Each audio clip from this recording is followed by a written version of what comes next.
Asked after his brief statement, we'll be opening up to some questions for you all. We do have about 10 minutes today, so after his following his statement, we do ask to limit everybody to one question, and we'll try to get around as many as we can. Me and my staff will be available afterwards so that we can take some additional questions that may not have been able to get to or may not answered fully to get your contact information, and our staff will be able to get back to you with that information. This time I'd like to welcome Captain Jamie Frederick, Response Coordinator in the 1st Coast Guard District. Good afternoon. I'm Captain Jamie Frederick with the 1st Coast Guard District Response Department, which oversees search and rescue operations under Rear Admiral John Mauger, the 1st Coast Guard District Commander. I'll provide a brief recap of our coordinated search efforts for the 21-foot submersible with 5 people on board, along with providing an update on current search efforts and plans for the next 24 hours. On behalf of all the men and women of the United States Coast Guard and our search partners, we offer our most heartfelt thoughts and prayers for the 5 crew members, their families, and their loved ones.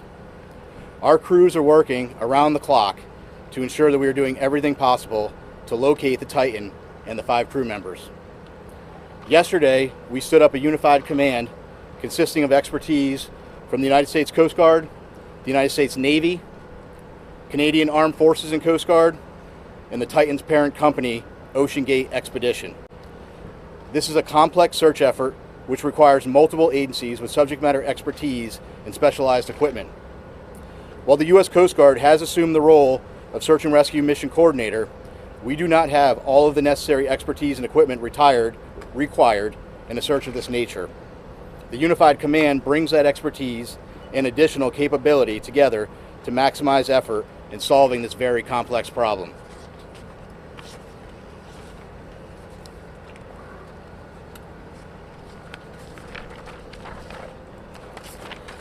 Out of order here. As a recap, on Sunday, the Coordination Command Center in Boston received a report from the Canadian expedition vessel Polar Prince of an overdue 21-foot submarine Titan with 5 people on board. The Titan was attempting to dive on the wreck of the Titanic approximately 900 miles east of Cape Cod and 400 miles south of St. John's, Newfoundland. Approximately 1 hour and 45 minutes into the scheduled dive, the Polar Prince lost all communication with the Titan. The Polar Prince conducted an initial search and then requested Coast Guard assistance. The U.S. Coast Guard in Boston assumed the responsibility of Search and Rescue Mission Coordinator and immediately launched search assets. Since Sunday, the Coast Guard has coordinated search efforts with the U.S. and Canadian Coast Guard, Air National Guard aircraft, and the Polar Prince, which has searched a combined 7,600 square miles, an area larger than the state of Connecticut. These search efforts have focused on both surface, with C-130 aircraft searching by sight and with radar, and subsurface, with P-3 aircraft were able to drop and monitor sonar buoys. To date, those search efforts have not yielded any results.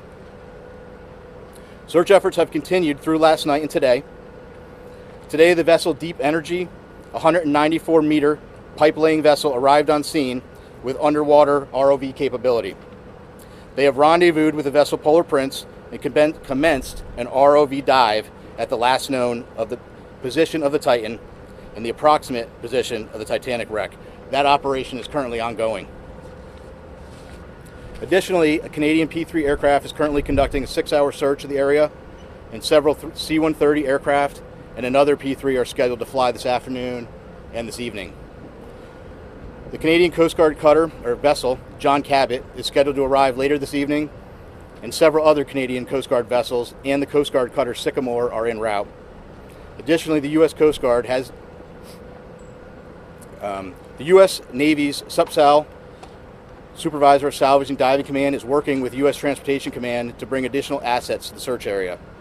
These more capable assets will be staged out of St. John's for further transport to the search area. There are also several private vessels, research vessels with ROV capabilities that are making preparations to join the efforts. So I want to reiterate, this is a very complex search, and the unified team is working around the clock to bring all available assets and expertise to bear as quickly as possible in an effort to solve this very complex problem. We'll continue to provide updates as they become available. And again, our thoughts and prayers are with the crew and the families and their loved ones. We will provide unwavering effort as we continue the search. And I think at this time we'll open it up and take a few questions. How an ROV would work, sir, if it's tethered to a ship and what it can see, and then could it actually tug or pull something? So each of the ROVs, so that's kind of a vague question, right? The ROVs have different capability. It's our understanding the current ROV that is deployed at the site now has some limited capability. It has a camera on board, but again, each of those is different, and we'll be gathering more information as that operation goes on through the day. Captain, how many hours of NBC News. If your submersibles can find this sub, is there any way to retrieve it and save the people on board? Yeah, so right now all of our efforts are focused on finding the sub. What I will tell you is we have a group of our nation's best experts in the Unified Command, and if we get to that point, those experts will be looking at what the next course of action is. Captain, How many hours of oxygen are left that you know of, that you can estimate right now on the submersible? And does it have to be approved or regulated? Sure. So first of all, it's an estimate, right? Because we know from the data we were using as a starting point was 96 hours. We know at this point we're approximately about 41 hours. 41 hours left. Yes. And does it have to be approved or regulated, this submersible? Does it go through anything that you know of? Yeah, I'm not sure of the exact technical piece of that. We know there's about 40 hours of breathable air left based on that initial report. Again, that was just the initial report based on 96 hours from when the vessel. Captain, even with that amount of time that's left, let's say 41 hours or so, if you were to find the submersible at this moment, would that give you enough time to save these 5 people on board? Yeah, I don't know the answer to that question. What I will tell you is we will do everything in our power to effect a rescue. Again, it's going to depend on if the ROV finds something. It's going to depend on what they find, what needs to be, what steps need to be taken next, and really that is for the experts within the Unified Command to take a look at and then decide what the best course of action is. Captain, BBC News. It seems to have taken the mothership vessel, or those running this operation, about 8 hours to contact you on Sunday after they lost contact with the sub. Is that a cause for concern? Listen, right now, our effort and our focus is on searching with what we know. As soon as we received the report on Sunday evening, we immediately launched search efforts. We flew assets that evening, and we've continued constant surface and air asset searches since that point. Captain, Go ahead. You mentioned that the search operation is very complicated. What are the biggest challenges you're facing? Well, this is a complex search, and it's complex for a variety of reasons. You're talking about a search area that's 900 miles east of Cape Cod, 400 miles south of St. John's. So logistically speaking, it's hard to bring assets to bear. It takes time, it takes coordination. And then we're dealing with, two pieces of, you're dealing with a surface search and a subsurface search. And frankly, that makes it an incredibly complex operation.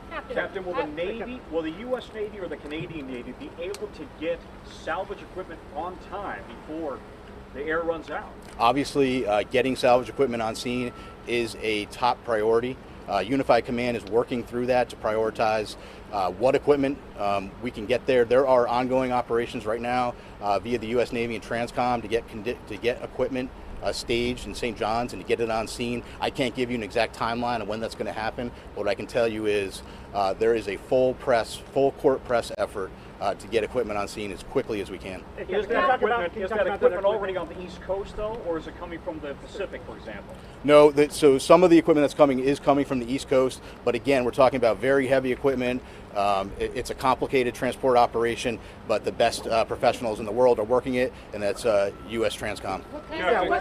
When it comes to the equipment, can you go into more detail? Do you have the Curve 21 that's being shipped over to that location?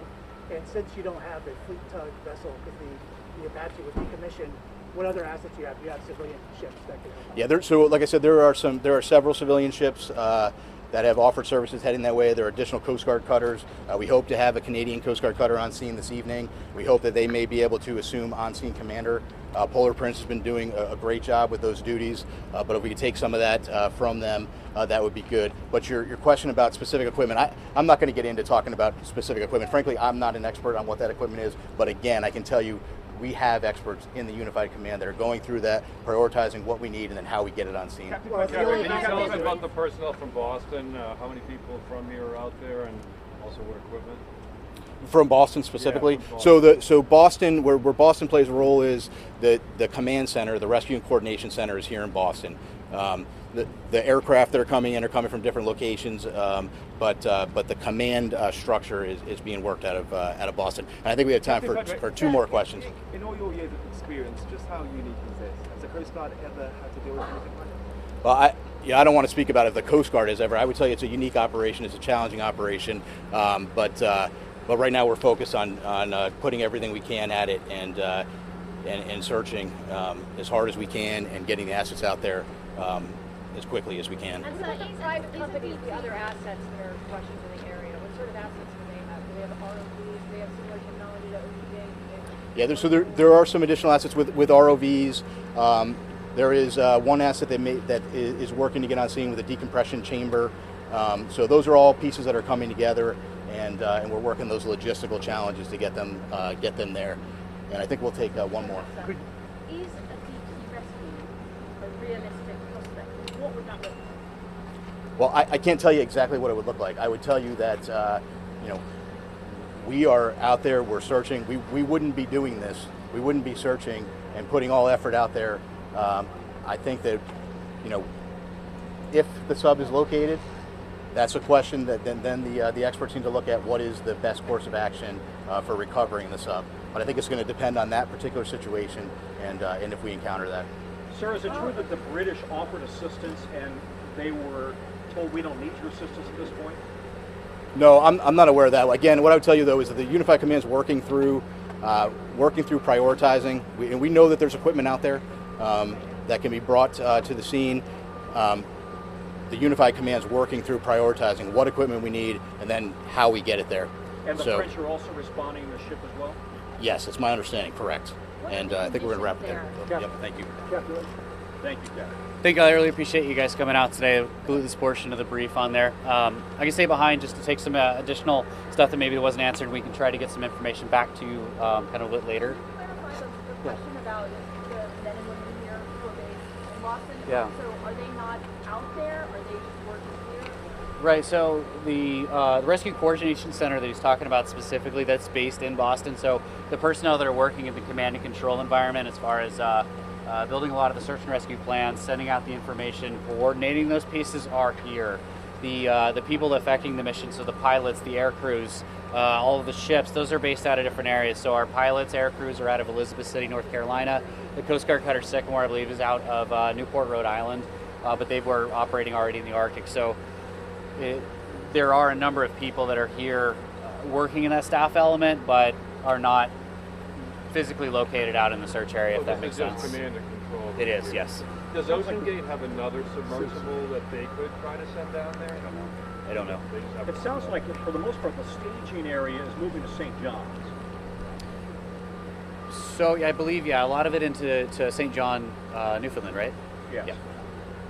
That's so. Our aircraft, the C-130 aircraft, they're based out of there as well. So I know there is a number of pieces going out there. Logistically, it's easier as opposed to from here. Talk about Transcom organizing the different assets available. I asked Transcom, and they kicked it over to you guys. Okay. So can you give a little bit more clarity on what kind of assets you have put in the water? I specifically asked about the Curve 21. Yeah. Is there one on the way? I don't know. I don't know the answer to that. So I know a lot of those questions were unanswered on there, and it's a lot of it's because we're not the right agency to be asking that. I know as in the command we should be to be able to give the answer to you, but we want you guys to hear it from the subject matter experts. Right. So that's our next plan. Is what we want to do is give an opportunity for you all to get all of the subject matter experts we can into one location to kind of get those questions answered. To give you kind of the best thing we can do. You anticipate in those 40 hours when that becomes a recovery mission if you choose to do a recovery mission? Is that I'm sorry. your plan? when those 40 hours yeah, are up that yeah. I gave for the estimate, is that the moment you shift from a search and rescue to a recovery operation, if you choose to do a recovery operation, given the difficulties? I think it really depends on a number of factors. So anything that could change between now and then, as far as information response, things like that could change that. So it's not a hard and fast, timer's up, time to transition. There's a lot of factors that go into it that could extend something like that. Excuse me, what role does the amount of oxygen play in one of those factors? With 40 hours of oxygen left, when would you then transition from a search and rescue to a search and recovery? I don't know an answer to that. That's definitely outside, but we can try to get back to, as we transition through that phase, we'll have better answers for that. Is there information about the conditions out there? Like, what exactly is the Coast Guard facing? So the weather-wise, yep. So actually I have, I believe the weather on scene today was 5 to 6 foot seas. What does that mean? So, sorry, level wave? So wave height, 5 to 6 feet. I believe it was 15 knot winds. Visibility was very foggy yesterday with very little to no visibility, but was increasing today, and they were expecting much better conditions from an aerial search perspective. So it's 5 to 6 waves today? Yes. But it's cleared in terms of visibility? Yes. High winds persist, or? It was 15 knot winds. So in terms, it's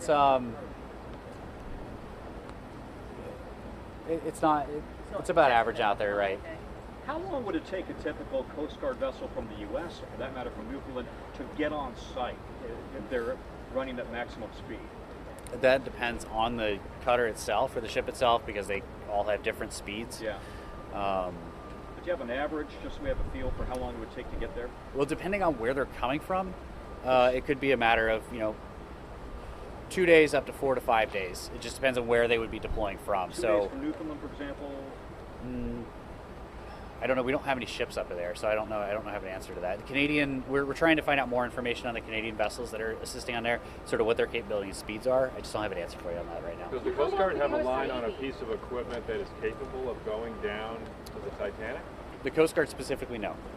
This type of a salvage operation in our expertise as an organization is... No, in terms of private companies, have you reached... So that's all part of the conversations with Unified Command to find out what capabilities are out there and explore all avenues that they can. You're looking at that now. The Coast Guard is usually pretty quick about releasing videos and photos and things like that from their operations. Is there a specific reason why you haven't from this operation? We just haven't received any yet at this point. And you don't expect to? We do expect to get some. Like I said, we do have some graphics that we're trying to look to send out this afternoon, as well as we've reached out to the aircraft crews to get footage from them. Now I know with the ROVs that are on scene today, like I said, there just hasn't been any before. So we are requesting out there to try and see what we can get to go through that and try to make that available to you all. What did images from the command center? That submersible was discovered on the bottom of the ocean right now. Right now, there are no assets on scene that could go retrieve it. Is that correct? I don't know. I don't have an answer to that. Coast Guard does not have any assets that could get it right now, correct? The Coast Guard assets itself, no. We do not have any Coast Guard cutters on scene. The other ones that are on scene. No, so the research vessels, I just don't know what the capabilities are of that. Do you think it's looking pretty unrealistic that it has made its way to the surface and it's waiting to be spotted? You've done all of these aerial searches. Are you quite confident it's hidden? That's why we have both types of assets, because we don't want to exhaust one possibility in vice of another. So we don't want to rule out that it is on the surface. And the way that our crews train, this is the environment they train in. They're specialized in being able to see these things from the air. So they've given it everything that they have to it. And if it's on the surface, we're fairly certain that we would be able to find it. You wouldn't find out? No, that we will find it if it is on the surface. Do you think it's more likely it's not? It's impossible to say. Can I just ask you to, I realize this may be challenging, you may not have the answer, but we're trying to get a sense of how far away the nearest naval asset would be that has that lift capability, salvage capability. Is it coming from North Carolina, from Florida, from Boston? Can you give us any idea of how far away it might be? No, I don't have an answer to that. Yeah. Do you know if anybody, do you know if that vessel has a pinger or some other way of communicating other than text? From the research vessel? The Titan itself. Yeah. Communicating with them? No, I don't have specifics on technology on board. We understand they've lost contact in the past on other expeditions. Has the Coast Guard ever been involved with them? Not to my knowledge. But Ocean Gate is cooperating with the investigation. Absolutely. They're part of the unified command in here, so we're all making decisions together. So do they have anything else that could go down? 13,000 feet. I don't know, but if they do, it's definitely being discussed as far as their capabilities. Would they tell you if they did? I mean, so it doesn't sound that hopeful, to be honest. I don't understand. Like, it sounds like the nearest vessel that it's not clear how long it would take to get a vessel there. Right. And that's just the biggest part of the challenge of all of this, is trying to understand how the capabilities are working together, how they would do it, the technical aspect of that. So if you're a family member of somebody on board, what should you think? Do you have a message for the family members? I think it was clearly stay with Captain Frederick on there. Could you just describe, the crush depth here? We're talking about 400 times, as I understand it, what we all experience at sea level. What can that do to a vessel? I can't speak to the scientific side of that. Again, this is just more or less trying to get some background information for you guys on there. I don't have any of that information on that. Can you tell us about what the circumstances, what the crew would feel at this point? Submersible doesn't necessarily, it goes in for a dive and bobs right back up. It's not supposed to be there for that long. Is there? And that would be a great question that we could try to get answered for you with that subject matter expert discussion that we talked about to get an opportunity for you guys to ask that question, because it'd be much more important and realistic for somebody within that community part of the command that would be able to answer that question a lot clearer than anything I would be able to. So, and when might you provide your next update? So we do have a press release that's going to be going out shortly with the graphics we talked about. Probably similar information to what was passed today. If any new information comes up, we'll update that. But I think ideally we'd be putting out press releases daily, and would look at probably doing another briefing tomorrow. Can I just ask you one last? Sorry, what's whole? I don't know. Could you just reiterate for us? How big of an urgency is this for the Coast Guard? How big of a priority? Do you prioritize these things? In other words, do you classify them as priority red, 1, 2, 3? How big of a priority is this? This operation is our top priority right now. Within the district, we have every available asset that we can that's to this that we can dedicate to it on this. That's why we are spending so much time and energy trying to coordinate really this enormous response effort to truly understand the scale of how far away this truly is. And in the context of the types of assets that we can get out there over something that's that enormous, something larger than the state of Connecticut, into perspective of what is available to be able to search in those kind of conditions so far offshore. Understand, 900 miles looks like is an enormous amount of distance. Can I just ask, I put to the person before, but is a deep sea rescue effort realistic, and what does that look like? I don't know what it would look like. Realistic, and that's all part of the conversation in the Unified Command. They're looking at doing everything that they can to find out the options that are available. Thanks. And family members have indicated the 5 people on board. Is there an official manifest or log saying exactly who was on that vessel? There is Will that one be there. released publicly? So not until all the NIST notifications have been completed, through that process can we release names in that way. I know that some have gotten out, but they have not been through us. Okay. But yeah, thank you. I really appreciate your time today. Thank you. And we'll send out an update when the next advisory or advisory will be out for you guys. Are there any briefings happening up at St. John's? Not that I'm aware of. Nothing that we are setting up. Now, I don't know if they are up there independently. I'm hoping that they would at least reach out to us